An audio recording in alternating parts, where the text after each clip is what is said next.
If he had a boat, the name that he would name his boat, and this was very elaborate. It has to be a large, like, clipper ship. He said, full of people searching for freedom, and it'd be called the SS Paine, but with an E, P-A-I-N-E.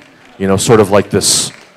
And you have to have very emotive people sort of on the bow. He was very specific, which I thought was cool. And the one question he would like answered is, why did LogiCal-LA allow me to speak with such wonderful speakers?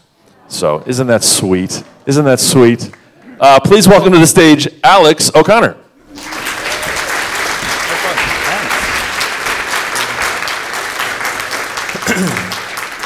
Well, good morning, everybody. Thank you all for coming out, especially this early on a Sunday. I do appreciate you being willing to spend your day of rest, as it were, among this company. I suppose the Sabbath was made for the man, after all, not man for the Sabbath.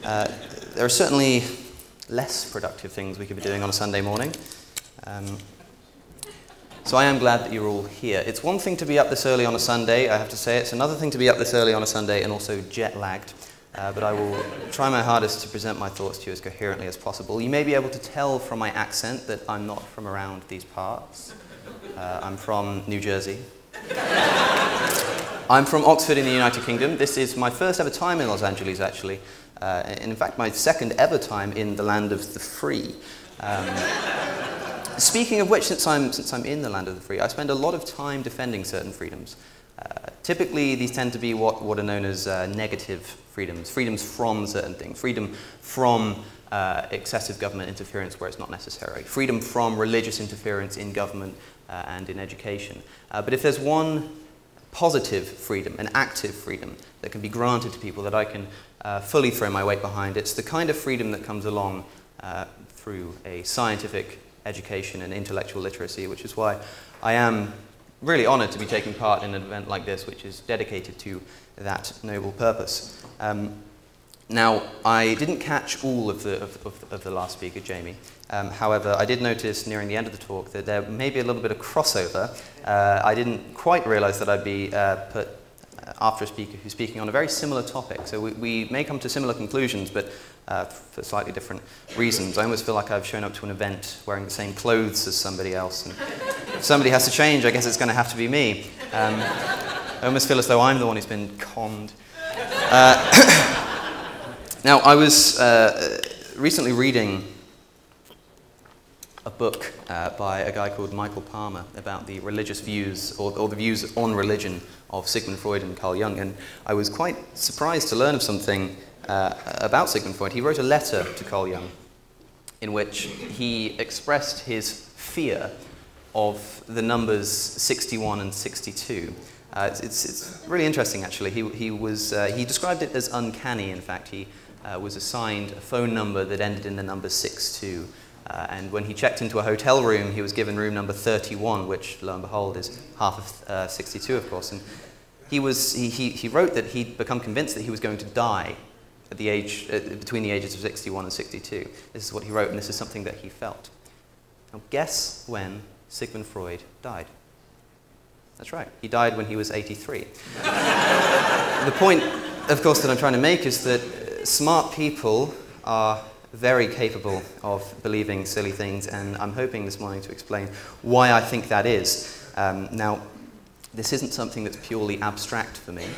After all, bad ideas, as if I need to impress upon how important this is, but bad ideas don't just cause arguments over the family dinner table. They often make it such that the family dinner doesn't happen at all because the family members no longer speak to each other. They really can drive friends to enemies. I've seen it happen and I've experienced it. They can drive countries to war, but the most important thing is that they can influence every single person sat in this room. This is something that I'm sure you're all aware of. There is something that I want to change about the way we look upon bad ideas, and this, I think, is one of the most important conclusions of the last speaker, is a change in the way that we're viewing not necessarily the bad ideas, but the people who hold them. The demonization of the people who hold them, I think, is the main problem and something that I want to change. Now, sometimes this is deserved. I do genuinely think that certain times there are just genuinely bad people believing silly things, which was mainly focused on in the last talk. But I would argue that the vast majority of the time, those who hold beliefs, those who hold bad beliefs or silly beliefs are just as much victims as they are proponents. In order to hold any idea, you must necessarily think it to be a good one. You don't hold bad ideas. That's not a concept. As far as you're concerned, it's impossible for you to hold a bad idea, because if you recognize it as a bad idea, then you wouldn't be holding it. It's worth remembering that not everybody is as strong-minded as you are. Not everybody is as good at recognizing connery and demagoguery. And this is why I think that whilst we should absolutely, and I don't want to be ambiguous about this at all, I think we should be absolutely brutal and unrelenting with criticizing bad ideas. And that's something that I've strenuously campaigned for, so to speak. But alongside that, and it's a careful distinction, I think we need to be, charitable is the word that I would use. We need to be a little more charitable towards the people who actually hold the beliefs. Doing what I do, I'm a YouTuber. I didn't actually hear much of the introduction, so I don't know how much was said about me. I'm a YouTuber, and doing what I do, I'm able to travel around and I meet many, many people who have overcome some very interesting bad ideas, some unimaginably gripping bad ideas and ideologies. And some of these people I'm lucky enough to call my friends, and you ask them what their motivation is for now, the activism that they do and the work that they do, and they often say that it's as if they're trying to balance the books, because they believed silly things for so long and inadvertently caused so much harm that they now want to criticize their former devotions to sort of balance things out and make peace with themselves. But the most notable thing about these people, and these are ex-religious fundamentalists, these are ex-flat earthers, ex-9/11 deniers, I know them all, and the most notable thing about all of them is that they're invariably incredibly intelligent. They really are. They're smart people. When you read the books that they've written now, when you watch the talks they give and listen to their podcasts, you wouldn't believe the things that they used to believe. But they did believe them. And that's because bad ideas are indiscriminate in those they target. And target is the key word there, because I think the more and more we talk about this and the more and more we explore these ideas, we come back to this idea of victimization when we're talking about people who hold bad ideas. I have a friend, someone who anybody would be lucky to call a friend, and even more lucky to call a family member. And this friend of mine, his parents have threatened to never speak to him again because he dares to publicly criticize the fundamentalist cult that he used to belong to. But these are the same people who took me into their home and cooked me dinner. And they shook my hand and they laughed at my jokes and they smiled and waved as I left. There is no way that these are bad people. They don't have evil in their hearts, so to speak. It's just not possible. And yet they hold beliefs that are so dangerous and so silly isn't even the word, that it threatens the most valuable thing that they have, of course, their family. I want you to ask yourselves, what would it take to make you never speak to your children again? What would it take for you to take the photographs that you have of your children on your walls in your home, so take those photos down, and when somebody asks you if you have any children, you say, no, I'm childless. What would it take to make you disown your children in that way? Many parents would say that they would still love their children even if they committed a murder, because they're simply incapable of hating their own kin. So what idea could you hold that is so fundamental, so important, that you would disown your own children for simply disagreeing with you? Of course, this is an extreme, but extremes are often very useful for illustrating something which, at a slightly less significant level, is within all of us. I would like to say, for instance, that there is absolutely nothing that would make me act that way. There's nothing that would make me disown my own children. And I'm sure many of you would too. But I would like to impress the idea that it's exactly this kind of denial of susceptibility that precisely leads to us developing such bad ideas. This is because, as I've realized from speaking to these friends of mine, the only way that we can protect ourselves from bad ideas, and this is the most important takeaway, I think, from the previous talk, is the only way that we can do that is to recognize that we're all capable of doing it. Everybody Even the smartest people in this room, even the speakers that you're listening to this weekend, are perfectly capable of falling for silly beliefs. But I want to explain to you why it is that I think that this denial of susceptibility is one of the primary root causes of this kind of behavior. Well, if you think about it broadly, how can somebody possibly recognize that they're falling for a bad idea if they don't think that they're capable of doing so? In order to protect ourselves from doing this, we need to be able to recognize that we're capable of holding bad ideas, and we need to be able to recognize them when we see them by convincing ourselves that we would never be so silly as to do any of the kind of things, like the things that I've been speaking about.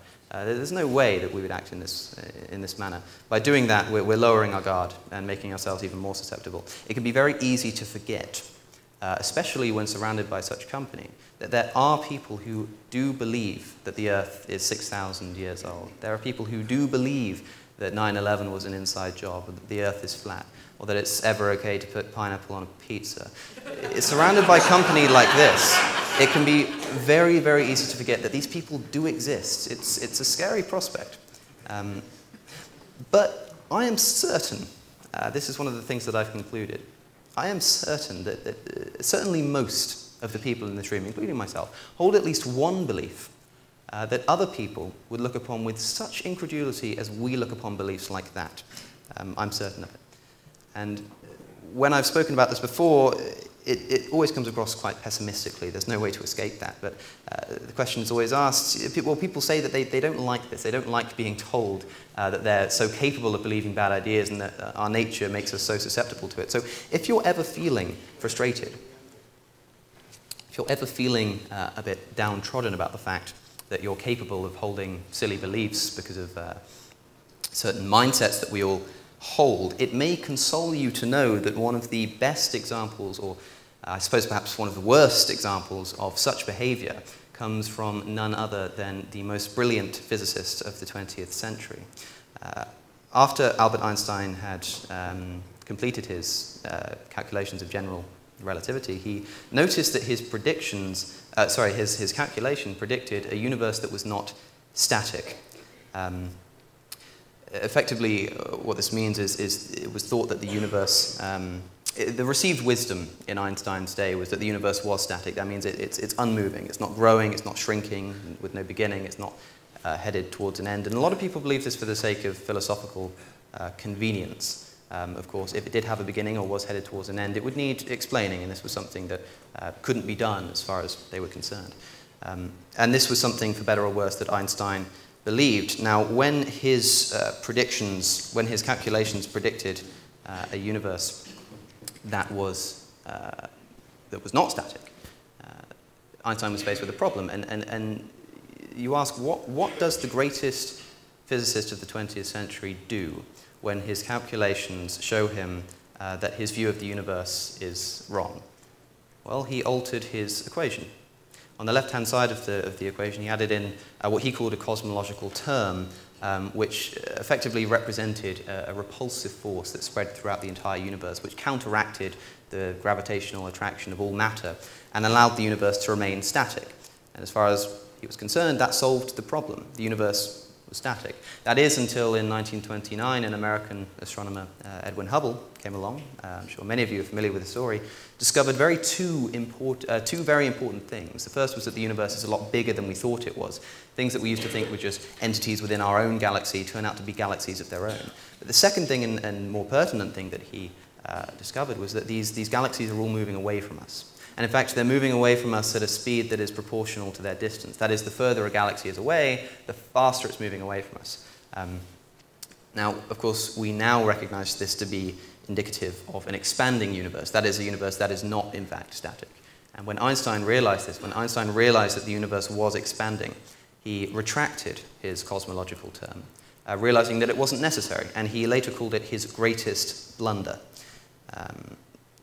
Einstein could have predicted years before Edwin Hubble's observations that the universe was expanding, but because he had a preconceived notion of the universe that he didn't want to give up, he made his greatest error.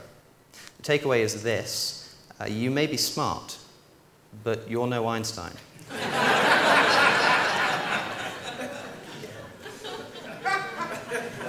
If Albert Einstein is capable of holding a fallacious belief because of preconceived notions that he was unwilling to give up, then believe me, so can you and I. Now, this, I think, gets to the core of why smart people believe silly things, and it's that everybody has their sacrosanctities.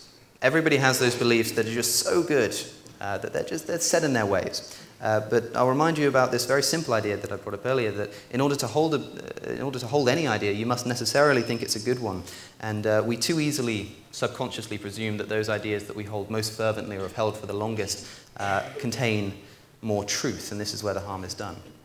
And the conclusion that I've drawn from this is that we shouldn't criticize bad ideas any more than we criticize good ones. And I'll say that again. We shouldn't criticize bad ideas any more than we criticize good ones. Now, let me explain what I mean by that. This is kind of a practical point to make. Like I say, if you're criticizing a bad idea, then you necessarily recognize it, you would recognize it as a bad idea. And if you recognize it as a bad idea, then you don't hold that idea. So if all you do is criticize bad ideas, you're not criticizing any ideas that you hold.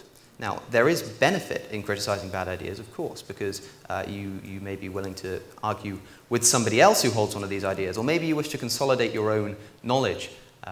But if you're looking for sort of self-development and to identify the bad ideas that you hold yourself, the only way that you're going to be able to do that is by criticizing what you consider to be good ideas.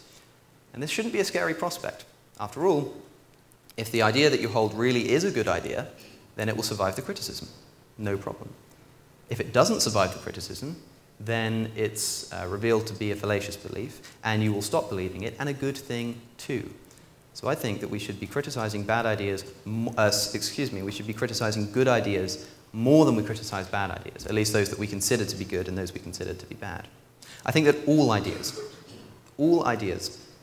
should be open to criticism and ridicule. No idea is above that incredibly important endeavor. No idea is above the ability to criticize. Now, call me an absolutist if you will.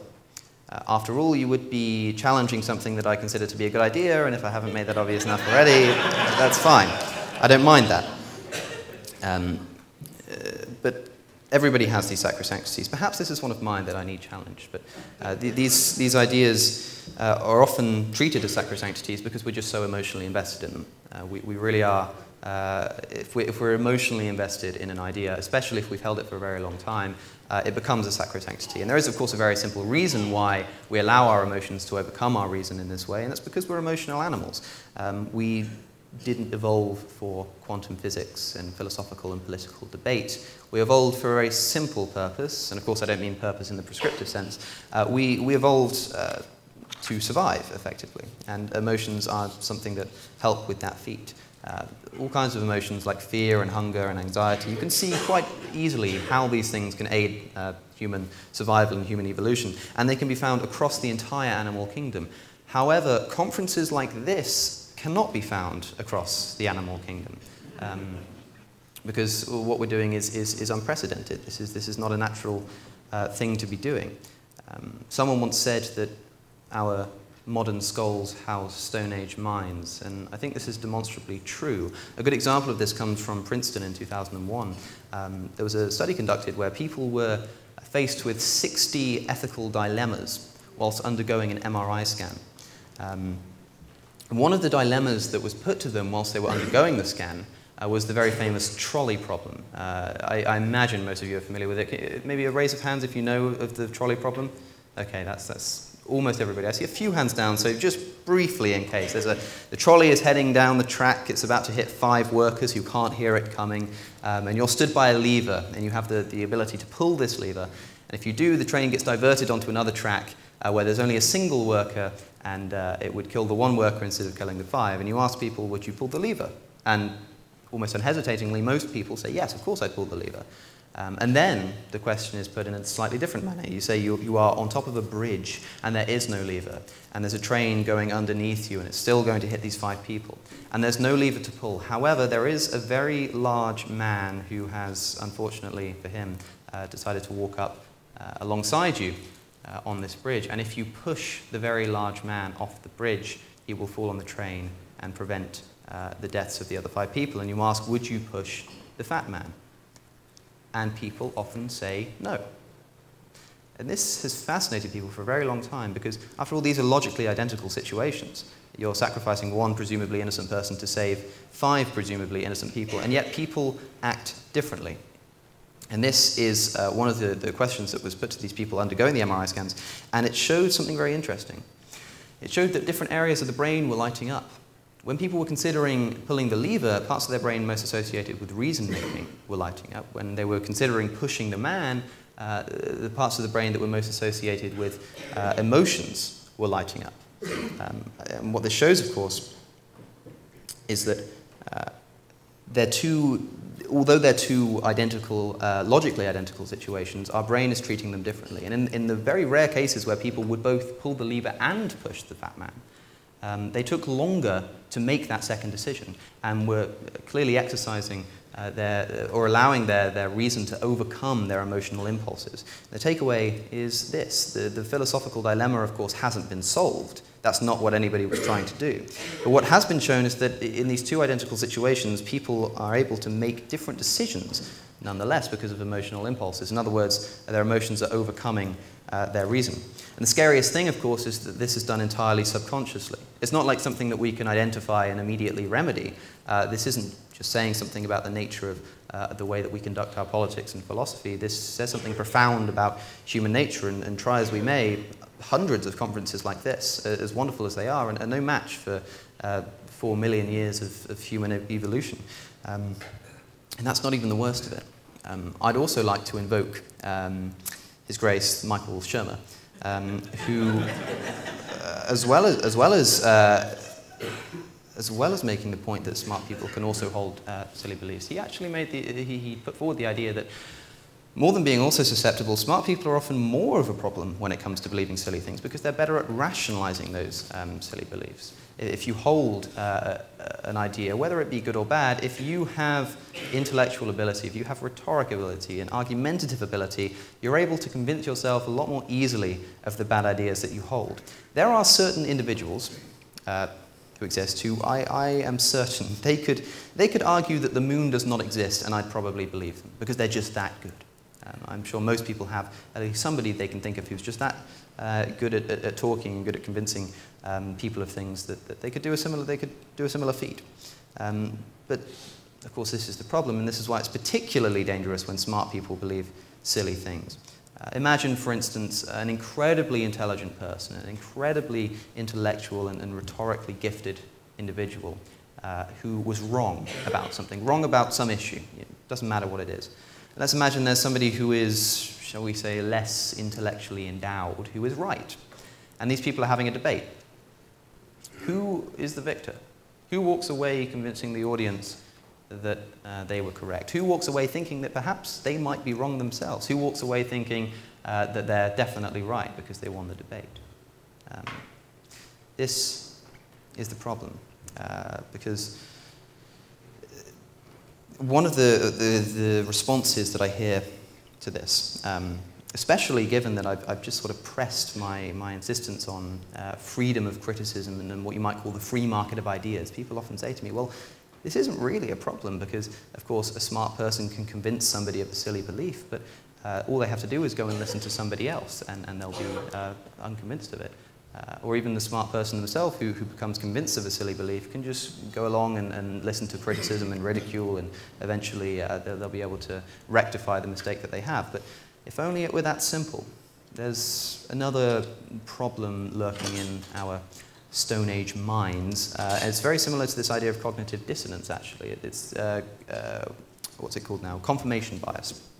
Something that, of course, we're all very familiar with, the universal psychological tendency to ignore information that contradicts the beliefs that we already hold and to take extra notice of information that corroborates it. And again, this is something that's done entirely subconsciously.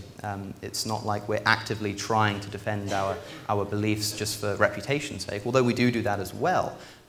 There's a subconscious tendency to ignore information regardless of how convincing it is. This is why I think a staple of ideological fundamentalism is the targeting of children.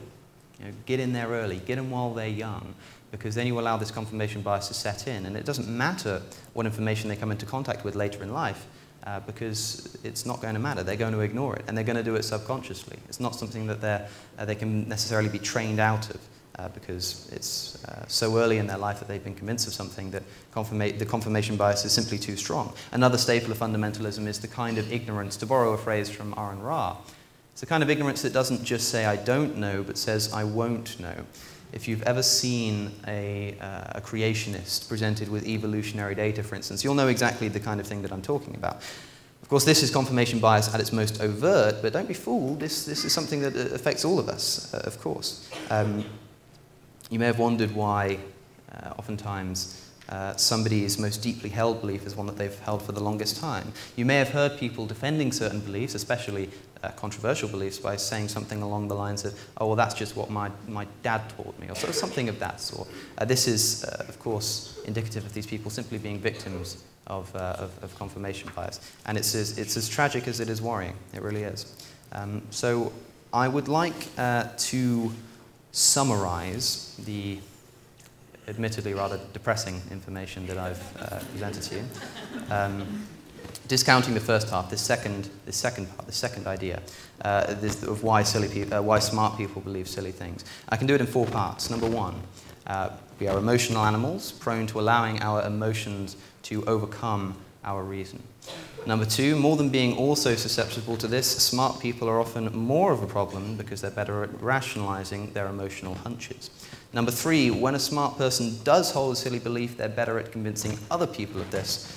Number 4, even with the benefit of a free market of ideas, confirmation bias, like a snake in the grass, completely ruins its efficiency. So the conclusion is that smart people not only can hold silly beliefs, but often pose even more of a problem when they do, and hopefully you can now see why it is that I believe this, and also why it is that we really need to start thinking about how we're going to solve this problem. It's interesting, though, because whenever I talk about anything, be it religious fundamentalism, be it bad ideas, one of the things that's always asked is, so what do we do? How do we solve this? What do we do moving forward? And I often, quite disappointingly for many people, have to say, I don't know. That's not my job. I'm not here to offer a solution. I'm here to diagnose a problem. I'm sure that the vast majority of the people in this room are far smarter than I am and are far more capable of coming up with a solution to this problem. But nobody's going to come up with a solution to a problem unless they know that the problem exists. So my job is to depress people by telling them how screwed we all are. And then I'm hoping that other people can then go along and pick up where I'm leaving off and do the really hard work. And hopefully I can get some of the credit. Nonetheless, I do have my ideas, as I think almost anybody would, about how we can tackle some of these problems. I can actually tackle these one by one, this conclusion that I presented in 4 parts. I'll offer a sort of 4-part rebuttal. There's an idea, it's not an end-all solution. This isn't going to solve the problem of smart people believing silly things, but this is the way that I try to behave to prevent myself from unnecessarily falling victim to bad ideas, even though I recognize that it's inevitably going to happen from time to time. But this is how I found to be the best way to prevent it as much as possible. So, number 1 is that yes, we may be emotional animals, but we are capable of overcoming this by spending more time thinking about our decisions and by practicing impersonal philosophy. This is another thing that was found by Princeton, was one of the key distinctions was between personal ethical dilemmas and impersonal ethical dilemmas. For example, with the trolley problem, when you're pulling the lever, that's an impersonal decision. When you're pushing the man, that's a personal ethical decision. And that's what causes the different parts of the brain to light up. And I hope you'll agree with me that whenever we're making any kind of ethical decision, as empathetic as we should also be relying more on our reasoning faculties than our emotional faculties.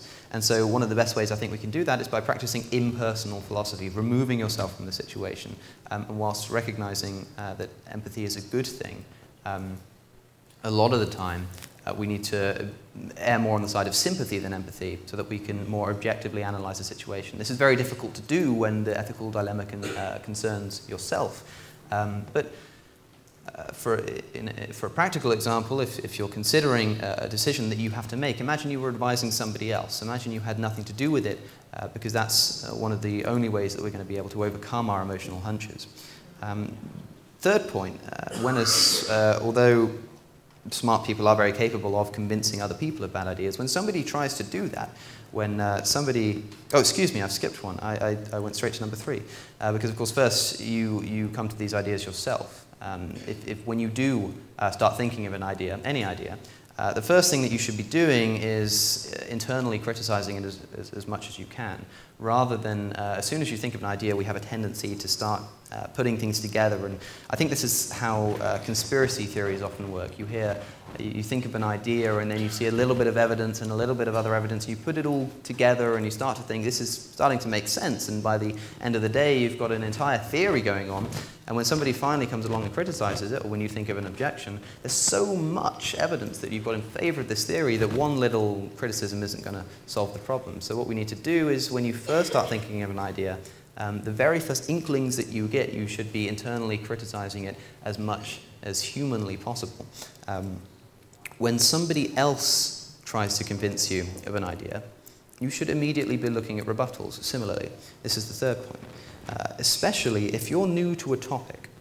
This is something that has really affected the way that I've been introduced to ideas. If you're new to a topic, if it's something that you haven't heard about before and it's something completely new to you, rather than attending a talk, go and attend a debate.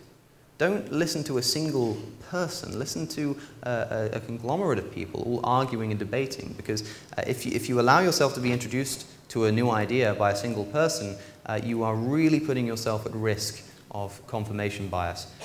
Now, of course, there's nothing wrong with attending a talk, especially if it's something you're already fairly familiar with, but then you should be practicing the internal criticisms. But because that's more difficult, like I say, because you're more personally invested in your own ideas, the best thing you can possibly do is try to attend a debate. And if you can't, then after you've heard someone speak, perhaps even after you've heard me speak, you should go and immediately look at contemporary rebuttals rather than just taking what anybody has to say at face value. Now, the fourth and most important thing, piece of advice, if you'll allow me, is probably also my most controversial, and I often get some funny looks. My advice would be this: don't eliminate your bias. And like I say, it can... I'm always interested at the way that people react to a statement like that before I fully explained it. I think I'm slightly positive about some of the faces here. There's a very simple reason why I would advise people not to eliminate their bias, and that's because you can't. Try as you may, you can't do it. People have tried, and in fact, if you think that you've eliminated your bias, you're probably the most biased person that anybody could hope to meet. Now, it is infinitely more productive to be openly biased than to be deceptively neutral. Right? I would perhaps take the example of news media. I can't speak much for this country. I don't watch much of its news. But in my own country, news media is scrupulously neutral. It tries as hard as it can to be neutral, and I don't like this. And I'm sure many of you wouldn't either, because, of course, it's very difficult to tell when you're being told something as an opinion or something that's biased and when you're being told a fact. Now, imagine if news media, every time they presented some information to you, they identified exactly where their biases were, and they explained exactly what was an opinion and what was affected by bias and exactly what was objective truth. How much easier would it be to identify truths and not start believing silly ideas that are based upon biases? Now, of course, news media is never going to do this. But I'm using this to illustrate why we're perfectly capable of doing it ourselves, and this is why we should. Although news media is never going to do this, you're perfectly capable of doing it, of recognizing your bias rather than trying to eliminate it. If you try to eliminate your bias, which is what the news media tries to do, it just makes the problem worse and makes people trust you less and makes you trust your own reasoning skills less. The best thing you can do is be openly neutral and use your bias to your advantage. You can even go and look for things that contradict the biases that you hold on purpose in order to try and criticize ideas, the good ideas that you think that you hold. But the only way you're going to do that is by recognizing your bias rather than trying to eliminate it, which you simply won't be able to do. Now, like I say, however, this is not supposed to be a solution, but simply a diagnosis. So while I have those sort of practical tips, that's not going to solve the problem entirely. I just wanted to make you aware of the fact that smart people do hold silly beliefs, and for some of the reasons why I think this occurs. But ultimately, I do think that everything that I've said so far has somewhat pointed towards a kind of call to action almost. Bad ideas are invariably the result of the lack of self-reflection. So take a look at the beliefs that you hold as objectively and honestly as possible, whilst recognizing your bias. And if you're a smart person, you should recognize that you'll have more problems in this regard, not less. That's probably the most important thing. Also, spend more time challenging good ideas than challenging bad ideas. After all, I'm sure you can all tell me the last time that you criticized somebody else's bad idea. But when was the last time that you criticized a good idea of your own? So this is why I think that smart people believe silly things. But it doesn't necessarily have to be that way. Now, in order to avoid sort of trespassing on the subject matter of the last talk, I think I would rather sort of open the floor to any kind of questions and discussions, because I've already been talking to many of the people this weekend and talking about the ideas that I'm speaking about here, and the most interesting thing has come from the conversations that I've been having. If it isn't blatantly obvious by the nature of my talk, I am more than happy to answer any questions or objections. And I think I'll leave it there. So thank you for listening. Alex O'Connor. We have time for questions. I have to say, my own bias is, and I know this is a cliche, but doesn't the accent just legitimize everything? Yeah, it's a very American thing, I know, but it's like, you could just read the phone book. And yeah, totally. Probably the only reason I'm here. Hardly. If I could ask one, what is a bias of yours that you know that you have, that you embrace maybe, or at least recognize? A bias of mine that I have? Gosh, now you've really put me on the spot there. This is kind of embarrassing. The most overt bias that I used to have, because of course the problem is if you have a bias, it's very difficult to recognize it. And once you recognize the bias, you probably don't hold it anymore. So from my past, the most overt bias that I ever had, let me think for a moment. I'd like to say it was probably religiously inspired. When I was young, I was brought up religious, and although it wasn't particularly fervent, the religious upbringing that I had, it had this underlying sense, rather than being convinced in terms of reasoning, in terms of arguments for the existence of a God. It was done based on ideas of comfort and ideas of having a hole in your heart that needs to be filled. And so for the majority of my life, a bias that I had was that if I had two competing ideas, whichever one was better suited to filling the gap that was left when religion left was probably the most important and the one that I should go for. And so I think I had a real bias tending towards comforting ideas, which is something I think that we all share. But specifically, it was about filling that gap that was left when religion disappeared from my life. And I'd like to say that I've tried to remedy it as much as possible, but it's very possible that I still hold some of this bias. When I hear different ideas, if an idea is comforting, if I'm not really thinking about it, especially if I'm jet lagged, a lot of the time, it's not like every single time someone says anything, I immediately run through this checklist. Nobody has the time. And sometimes when that happens, I'm prone to again, falling victim to this bias.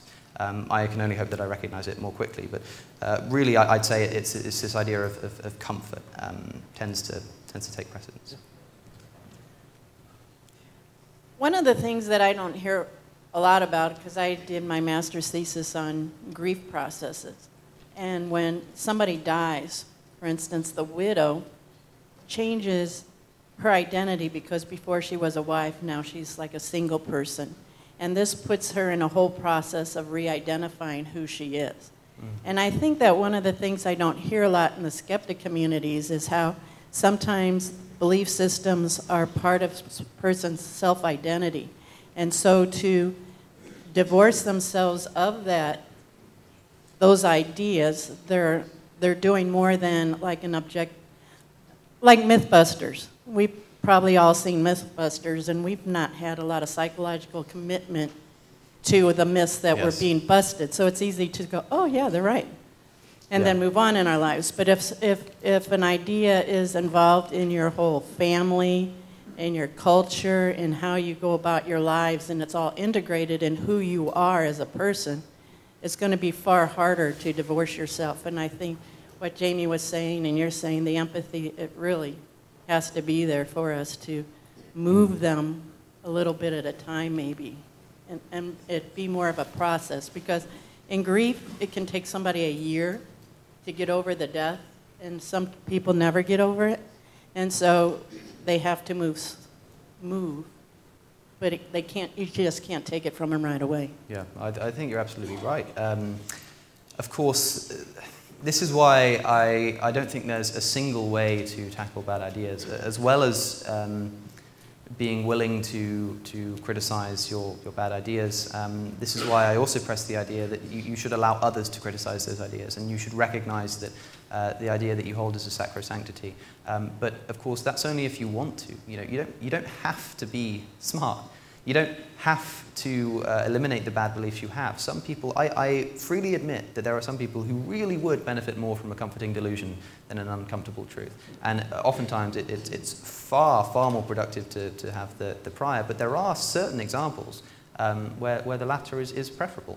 And if that's the case, I'm not going to come along and say, you need to criticize bad ideas. You need to understand the truth and overcome your emotional hunches. What I do say is, if that's something you want to do, if you do want to be a reasonable person, if you do want to eliminate bad ideas that you have, then this is why it happens and this is how it can be done. But some people just aren't going to do it, and that's not. I can completely understand why that's the case, because, like you say, some of these ideas really are. People are incredibly emotionally invested. It's like the friend I was telling you about. I mean, this is a very, very difficult situation to be in, because I mean, what can you do? Do you chase the truth and leave your family, or do you allow yourself, or do you lie and continue to profess a belief in something, or similarly restrict yourself from criticisms of those bad beliefs because you'd rather preserve your family life? This happens all the time, and I hear stories like it all the time. But what I would say is that's a choice that I can't make. But if you decide that you'd like to sacrifice some of the emotional investments that you have in order to pursue a more reasonable life, then I'm going to help you to do that and explain why it can be done, why it's happened in the past, and what the best way of going about that, I think, is. But it's not going to be for everybody.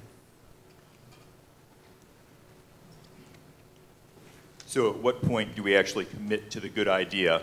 And I think about school boards wanting to teach the controversy of evolution, or what we're dealing with climate change and so many other things. And so in my personal life, if I want to believe in creationism, that's not going to hurt anybody else. But the opposition to the scientific method and eventually coming to a commitment to a good idea, we have to get there at some point, or we're just stuck in an analysis circle. Well, I think the difference with the specific example of creationism and evolution, the underlying idea is this. Obviously, I presume most of the people in this room would be more sympathetic to the theory of evolution than the theory of creationism. However, the difference, I think, between different proponents of these two ideas is that if you ask a creationist, are they certain? Are they certain of it? They'll say, yes, absolutely. What would change your mind? They'll say nothing. If you ask I nearly used the word evolutionist there, careful. If you ask a person if you ask an evolutionary biologist, are you absolutely 100% certain? They'll say no. They'll say, I mean, I'm convinced, I really am, but I would change my mind. The difference there is that you're never fully committing to the idea. You're never fully committing. You can commit 99%, 98%, but I don't think it's ever a good idea to fully commit yourself to an idea, because, like I say, that would completely contradict the idea that you should always be willing to criticize your good ideas. So I think it's up to you when you want to start putting more emphasis on a good idea, or when you start leaning more towards one idea than another. But I think if you lean all the way and completely agree with an idea, that might be a bit of a mistake, if you see what I'm saying. Yeah. I have a question specifically about brief interactions. You just mentioned that sometimes even with yourself you don't have time to go through a checklist. I think when I encounter somebody with whom I have a difference, if I took the time to unpack things the way that you have, we could maybe be on a more solid foundation. But how do you handle a situation where you just have a couple minutes with somebody? You've really got to pick your battles.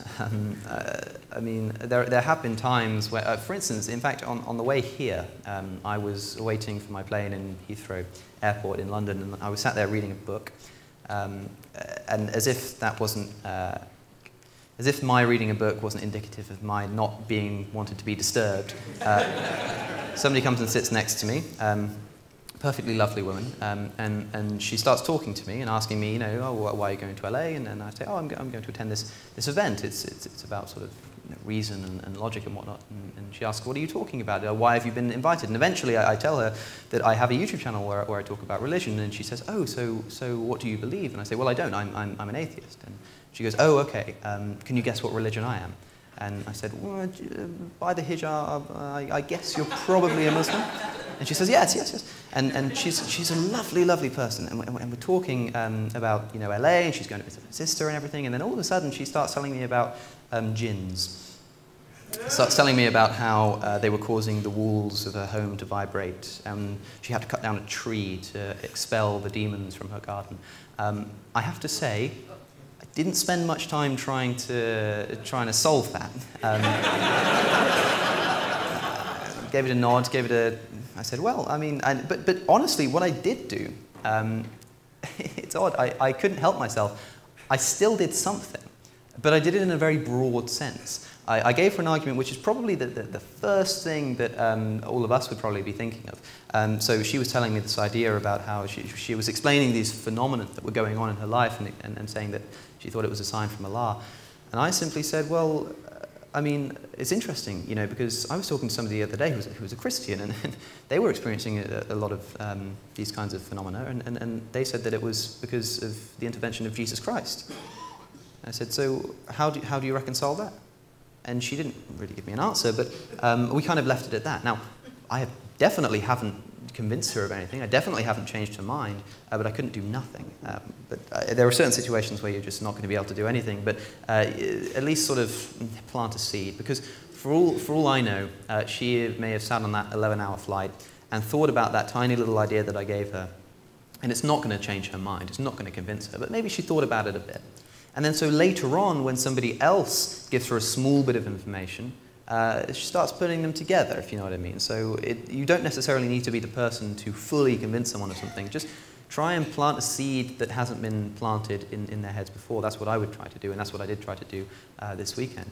And hopefully at some point in the future, somebody will have more time, somebody will have an opportunity to put more effort into convincing a person and really taking them through this process. But until then, I think the best thing you can do is just try to identify the criticisms that they've heard before. Maybe even ask them, like, have you ever heard any criticism? And they say, yes.